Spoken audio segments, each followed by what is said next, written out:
Trade rumors keep escalating as Pierre LeBrun on Insider Trading revealed that Patrik Laine is going to be traded from the Columbus Blue Jackets. Could Kent Hughes swoop in and make the trade for some of the top scoring that the Habs desperately need? We'll get into that. Plus, new betting odds have Kaiden Lindstrom as the #1 most likely target to Montreal, with some other sneaky names coming up the back. We're going to get into all of that coming up on this episode of Habs Digest. But guys, before we get into the video, I'm just going to ask you right off the bat to leave a like on the video. It helps us out. It helps other Habs fans find our content, and it helps you out because, hey, you like helping us. You like clicking a button to see the number go up, right? We really appreciate it if you guys could leave a like down below. Jesse, we got to start with some of the new odds for who Montreal could take at number 5. Now, there was an article today posted by Montreal Hockey Now highlighting some of the odds for who goes to Montreal and where. That was 7 hours ago, but even since then, the odds have been updated, and, well, we're going to show you all the recent odds. So the recent odds for the number 5 overall draft pick, this is as per FanDuel, the only place I've seen that has the number 5 pick right now. They also have the number 2 up there. But Jesse, they have Kaiden Lindstrom as the favorite at plus 190, Ivan Demidov second at plus 230, closely followed by Berkeley Catton, Beckett Seneca, Anton Salayev, and Konsta Helenius. Now, we're going to get into some of these interesting names, but I just wanted to start off by saying that Kaiden Lindstrom and Ivan Demidov is a nice top 2, and if we look back at last year, betting odds had a two-way tie between Reinbacher and Ryan Leonard after the 2023 Combine, so historically they've performed pretty well. Now, I want to get into some guys like Helenius and a name that's lacking from that list, but first, what are your thoughts on Lindstrom being the betting favorite for Montreal, despite most of the mocks saying he's probably going to go at number 4, and it might be Demidov who falls to Montreal at 5? Well, this list is changing quickly, but you know what? If you want to get a really good read on who the Montreal Canadiens are going to select this year, right? Obviously, I'm not trying to endorse gambling, but the bookies definitely most of the time have some good looks into all this, right? We saw last year they were right there with Reinbacher, which was such an outlier of a pick, all the same, and Leonard.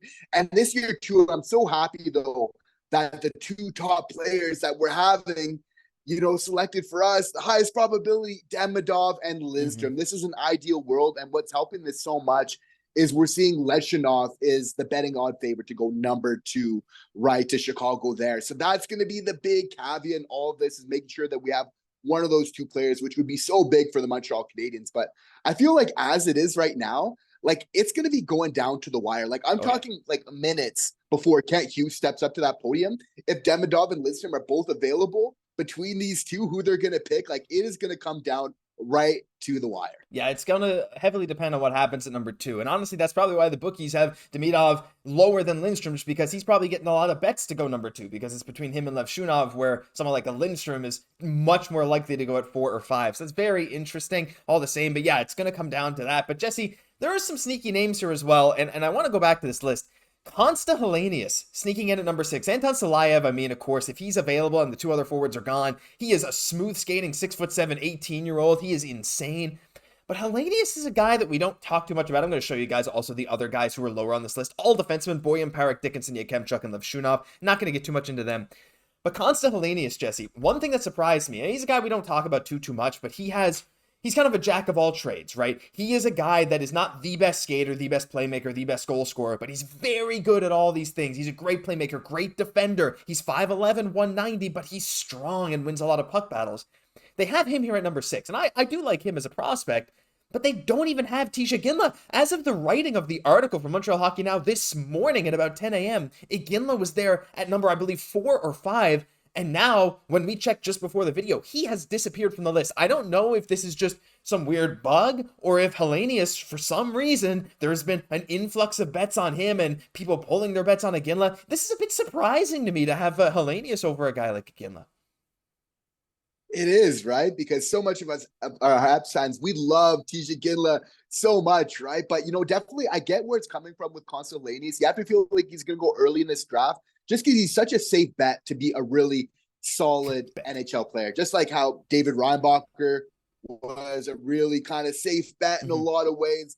I'm getting the same vibes with Konsta Helenius for sure, right? And he projects really well, and in my opinion, contributes really to winning hockey. That's why I see him going early in this year's draft. That's exactly that, right? His IQ is insane, right? You watch him play, you watch the highlight tape, and it's just like, this guy's super mature at every level he's been at, even though he's been somewhat undersized. while playing in like a league above his age group all the time, but he can still put up points because he's so smart with the puck. Everything he does is amazing. So really interesting prospect. I still think TJ Ginla's way more likely. The Habs have met with him a bunch. They had dinner with him, and like Helenius is just kind of, he said he forgot to fill out a questionnaire. I don't know what's up with that, but hey, let us know down below who you think could be a sleeper pick at number 5 for Montreal. But we got to get into some of the fun stuff today, Jesse, the juice of the video. And it's Patrik Laine. And look, we've talked a lot about Patrik Laine. I know there's a lot of stuff going on with him, but recently Pierre LeBrun, Insider Trading, well, he said this. He said that we know that Patrik Laine has entered the player assistance program, had the courage to seek help, and he's still in the program right now, so we have to consider that factor, but he would like to move on. His agent has had conversations with the Blue Jackets about it, and both sides are going to work together to try and get that done. He wants a fresh start. It hasn't been a good time in Columbus. 2 more years at $8.7 million a year. Let's see how big that market is, but we know what the potential is. And while Laine definitely didn't have the best season last year, he's in the player assistance program. I wish nothing but the best for him, hoping he can come back strong and the player he once was. Jesse, he's a guy that has been on Habs fans' radar for a little bit of time since these rumors started to swirl. And now Don Waddell, we don't know what he's going to ask for with Laine, but I'm just going to toss to you first. Is he a guy that for the right price you would go and trade? I have my thoughts on this, but I feel like if he turns out the way we want, he could solve a lot of problems. Well, the Habs are going to be pushing hard to acquire some high-value players, right? Which is absolutely amazing to hear, according to LeBron. This is a lot of the rumors that we're getting right now, right? And we're seeing, okay, word on Niches and Zegras is going down. You know, could Laine be a target here, right? And of course, I've had high hopes for this player. Like, I almost felt like when he was getting drafted, like this guy could be better than Austin Matthews. Now, it didn't really turn out to be that way, right? And you know, at the same time, it's like he's a risky player, but sometimes you need to take those risks to kind of get ahead. I feel though, like in my heart of hearts, that this young team, it's so impressionable, right? Like I already had some concerns before the player assistance program. And if you're Kent Hughes, you would be basically taking a leap of faith either way, right? Because you haven't seen him on the ice since then. You know, we know that he could be a good player, that there's kind of one coach that could turn this around. I've said it on the pod before. It's like, it's Marty St. Louis. He's kind of like the anti-John Tortorella in a lot of ways, right? Like this could make it work, right? But it's just, I get where Laine's coming from asking for a trade, but it's just like, okay, asking for a trade again, you know, it's kind of giving me those Pierre-Luc Dubois kind of vibes, right? Of, you know, kind of seeing this from time and time again, you know, but we know that there's a good player there. It wouldn't be the same as like a reclamation project with some of these other guys, because like, you know, even though Dach and Newhook had a little bit of success, it was nothing compared to what Laine has kind of shown, right? Like there's a solid player there. You just need to kind of uncover it. I have faith in their organization, but for me, I don't know, we're a young group. I feel like, I don't know, we just need to protect that. Yeah. So I agree. I have my thoughts though. So look, I know most people who leave comments when we talked about Laine are very much negative. They say absolutely no shot we should get Laine. Just hear me out, okay? I know, like, if you're clicking a different tab, just come back and hear me out. How often are you able to get a player with we're talking just pure skill, pure talent, okay? Let's ignore the other factors here, okay? How often, and just for now, how often can you get a guy with that level of talent for probably not that high of a price? Now, we don't know what Columbus is going to be asking for, and I don't think like a late first and a prospect like Harris or Struble is going to get that done on its own. I think you'd have to sweeten the deal with maybe another first round pick, or like you'd have to give something extra. But I think Montreal more like, I don't think they'll have to trade any of their top prospects to get someone like a Laine. I don't know, but that's my feeling. How often are you able to get a guy with his talent level for the price that they're going to want for him? It doesn't happen. And you need to take risks eventually.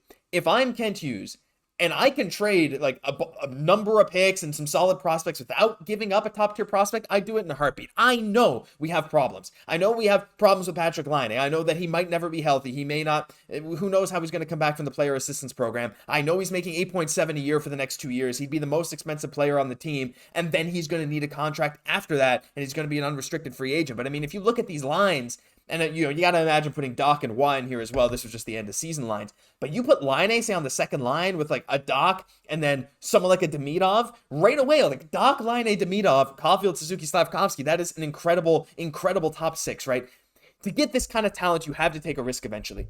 I am all in on this. If this If the opportunity presents itself, I would be all in on this. And again, this is recorded before we know what Columbus is asking for, but Jesse, I feel like getting that top end scoring could solve so many problems. And the other thing is that don't trade for him if you truly believe there'll be some other off ice issues, right? The Habs are going to do their due diligence. I'm making this statement, this assertion, saying that if they do their due diligence and there's no problems, or they deem there to be no problems, I'm okay with that. I don't, maybe that's a hot take, but I just think for the price that you'd probably have to pay to get that talent level, it's extremely rare. And if you can do it, you got to go get it. In a lot of ways, you could argue that Jeff Gordon maybe feels the same way as you, Josh. He said at last year's draft that the only way nowadays to get high-end talent is basically to draft them, because they end up kind of getting older players. You got to pay a lot of money through free agency often to get these stars. So this often is the way to do it. I want to throw another player at you, which we haven't talked about as much, but it feels like a player that Kent Hughes would like. You could say it's a little bit of a hasty move, but what are your thoughts on Jake Guentzel as a possible addition to this team? Not on a 6-7 year contract. That's kind of my only caveat. Like, I don't know what Guentzel's going to be looking for. You got to imagine he's going to look for some long-term security. And if he's looking for long-term security with high AAV, I wouldn't budge. But if he's looking for a deal to bring him to the age of like 32, 33, 34, that like, so that he can maybe prove himself and then lock up a contract until he's 40, like some players might want to do, in that case, I would not mind it. Maybe that's also a hot take, but bringing in scoring is something Montreal's going to need. And if you can lock a guy up for 3 or 4 years at a somewhat reasonable cap hit, I think you do it. Overall, I don't think that's going to happen, just because I think his demand for money would be a bit too high. Though if he would settle for a 3 or 4 year contract, I honestly would not be opposed to bringing in that kind of top level scoring option. And apparently the Habs are looking to add, some very high quality players on the around 2 to 3 year type of deals. Now with the cap going up, it kind of allows this to happen a little bit more. So totally agree. If you can kind of get it in a short term there, it kind of makes sense. He's 29. He's not overly old. He's going to get you around 25 to 30 goals. But more importantly, it's like, and why I think that Kent Hughes and Jeff Gordon would be interested is just like, this is a guy that can win, that he can score goals when it really matters. We're looking to build a playoff contender. I'd almost, obviously in an ideal world, like prefer to add a really young, talented forward first and then add a vet to kind of take us over the top, so to speak. But at the same time, if there is, something, if you feel like he is open to that, I could see Kent Hughes being very interested in that type of deal. There's a lot of stuff they could be very interested in. I think we're going to see a lot of stuff coming in the next 2 weeks as we head into the draft. But let us know down below your thoughts on everything in this episode, especially Laine and potentially Guentzel joining the Montreal Canadiens. There's going to be some crazy stuff going down, and we cannot wait to see it. But that'll do it for this episode of Habs Digest. If you enjoyed, leave a like, comment, subscribe to the channel. Thank you so much for everyone that leaves a like and subscribes in every single video. We really appreciate you. I'm Josh Gosse, my co-host, Jesse Poirier. We'll catch you in the next one.